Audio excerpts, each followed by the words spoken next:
Gentlemen, thank you.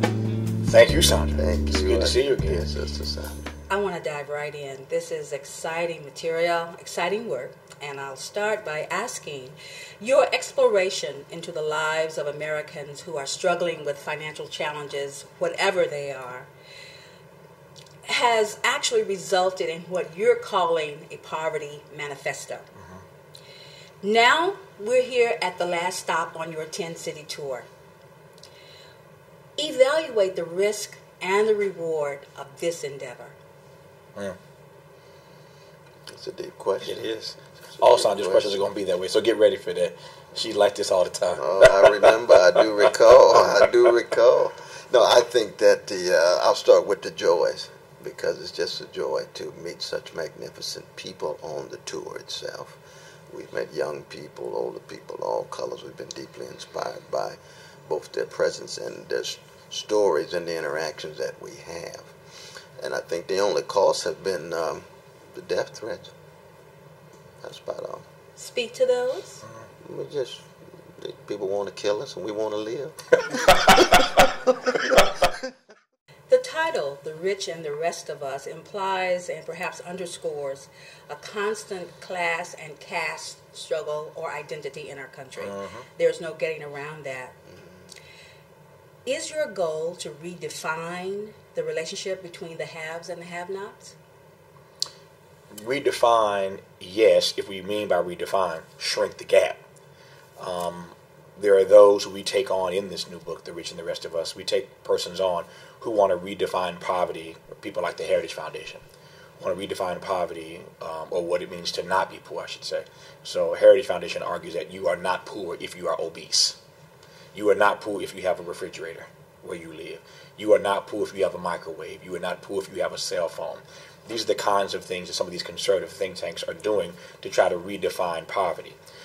So we know that gap exists. We know that gap is widening. 1 out of 2 Americans now is either in or near poverty. That's 150 million people in this country who are wrestling with. Susie Orman says in our book, there's a highway into poverty, but not even a sidewalk out of poverty.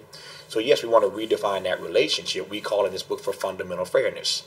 There is a divide. There is the rich and there are the rest of us, and so much of that is written into public policy in this country. So yeah, we want to redefine the relationship. At the end, what we want to do is to shrink that expanding gap between the two groups. You mentioned being here in Oakland, California, home of the Black Panther Party, whose 5-point program included food feeding programs for children, and wanted to make sure that their message was beyond violence to make things happen. I think it doesn't. I think it should be mentioned that sometimes we have to take violent steps to bring about change in a peaceful context. How does it feel to come full circle and be in Oakland on your last stop? Dr. West really did come full circle because as a child, growing up in Sacramento in Northern California, he worked in that breakfast program with the Panthers. Yeah, absolutely. And we had a great time, both, especially in Boston as a college student. We actually ran the breakfast program. And it was a beautiful thing. We just had Bobby Seale on our radio show, and we're talking about that in relation with him and his work when he came through Boston. We spent that good time in Huey, too. But Oakland's a special place. You got all of these magnificent Negroes from Texas and Louisiana who came here and transformed this place into a real center of prophetic vision and witness. The Black Panther Party is not the only group. There's a whole lot of other folk. You got J. Alfred Smith, towering figure. He's my pastor in a certain sense, even though I grew up in Sacto, you know what I mean? But he got the same wrestling with love and justice. And so Oakland is special. Oakland is very, very special. I don't know what it is that goes into Oakland other than that Texas, Louisiana stock. I can tell you this: we couldn't have picked a better place to close the tour. That's true. Than Oakland. That's true. If what you're trying to do is to get people to be active, to exercise their agency, to raise their voices, I mean, Oakland is Exhibit A in how we all do that and do it well and do it in a way where it has an impact. It is fascinating for us, though, to your point about the breakfast program that the Panthers started. which caught on, of course, across the country. It's fascinating all these years later that one of the 12 suggestions that we make in this book for how to reduce and eradicate poverty, which I know is the source of your question, is food insecurity. Food insecurity in this country is on the rise. All these years later, after that innovative program that the Panthers brought forth, we still have a food insecurity problem. And as I said earlier, growing at a pace that that is unsustainable in the sense that we don't want to see the numbers of poor people continue to grow who don't have access to food. And the tragedy, as we all know, is that in the richest nation in the world, we have enough food to feed everybody. What we don't have is a universal national food delivery system to make sure that food gets to the folks that it needs to get to. And so we see people now on waiting lists to get food stamps in a nation that produces enough food to feed everybody, but we've not figured out a way again to make that work. And that's one of the great tragedies. As we argue in this book, what America suffers from is not a skill problem, but a will problem. There's nothing that we put our minds to as a nation, put our hands to do, that we can't get done. It's just a matter of whether or not we have enough consensus in this country, certainly amongst our leaders, political, civic, social, religious, academic, organizational leaders, to make poverty a priority. And that's the problem right now. In this country, poverty is not a priority. We argue in the book there's a bipartisan consensus in Washington and state capitals, for that matter, that the poor just don't matter.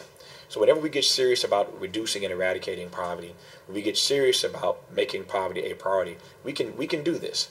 And these suggestions are just our way of saying we need to advance this conversation, get serious about this now. But the fact that all these years after the Black Panthers and their breakfast program, we have food insecurity rising at a rate this quickly, it's a sad indictment on our country. I have to ask, when you look into the eyes of poor people around this country and you hear their stories, what are you most grateful for and what are you most afraid of?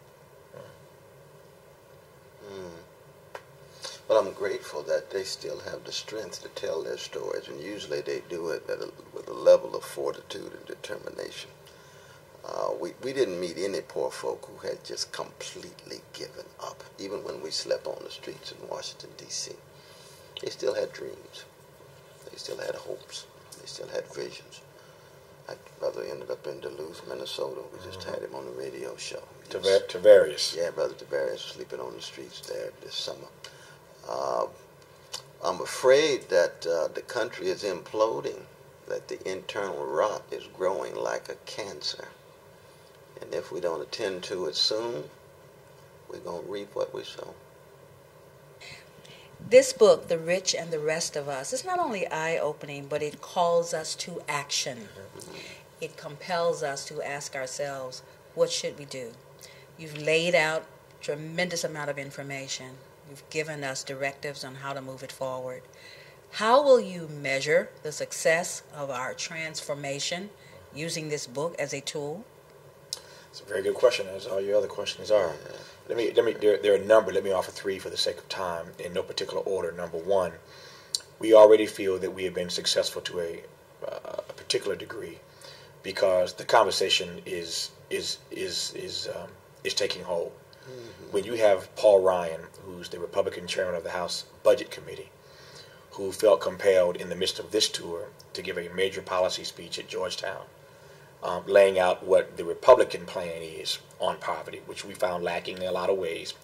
But the fact that he felt compelled as a Republican, given the pressure he's felt from the Catholic bishops, suggesting to him, one who considers himself, a devout Catholic, that your budget priorities are not in keeping with your Catholic faith and your Catholic tradition, and he feels compelled to defend himself and his budget. So he goes to Georgetown to engage in a conversation about poverty. That's significant.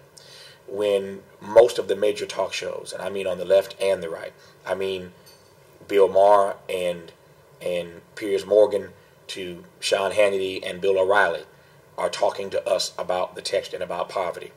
When the Sunday morning talk shows, which Negroes have to fight, beg, plead their way onto, end up having us on Face the Nation and This Week, where you hit two of the three major Sunday morning talk shows to talk about poverty. The point is that there has been an opening that we have tried to take advantage of given the text, to put this issue on the national agenda. So in some ways, we already feel successful that that conversation on both sides of the aisle is happening. Secondly, the fact that everywhere we went on this tour, the rooms were standing room only. I mean, every venue we played practically was standing room only. Books being sold out, in every place we went. Here in Oakland, since we're sitting here talking to you, 2,200 people, plus another couple thousand on a waiting list trying to get in. KALW here in Oakland had to stop, as you know, the registration because so many thousands of folk are trying to get in. And it's not just because they want to see Cornel West Tavis Smiley. They've seen these Negroes have seen us more times than they can count here in Oakland. They see us all the time coming through Oakland. So it's not just a matter of seeing us, but the conversation is hitting people in a very visceral sort of way. So one, the conversation is happening. Two, the texts are moving and people are engaging, the issues that we're raising. But number three, we believe that one of the ways we will judge the success of our work here is to see how this issue gets treated during the presidential campaign. We've said unapologetically in the text that the book is out now. The poverty tour happened last summer when it did because we wanted to get out front to make sure that we don't have in 2012 what we experienced in 2008. And that is that McCain and Obama, in those three presidential debates, the word poor or poverty didn't come up one time. Obama didn't raise it. McCain didn't raise it. The moderator, Sandra, didn't even ask about it. Fast forward 4 years, nobody is better off than they were. Maybe some folk on Wall Street, but the rest of us are not better off than we were 4 years ago. And 1 out of 2 Americans, wrestling with poverty. You can't have another campaign for the White House where these issues, poverty-related issues, go unaddressed.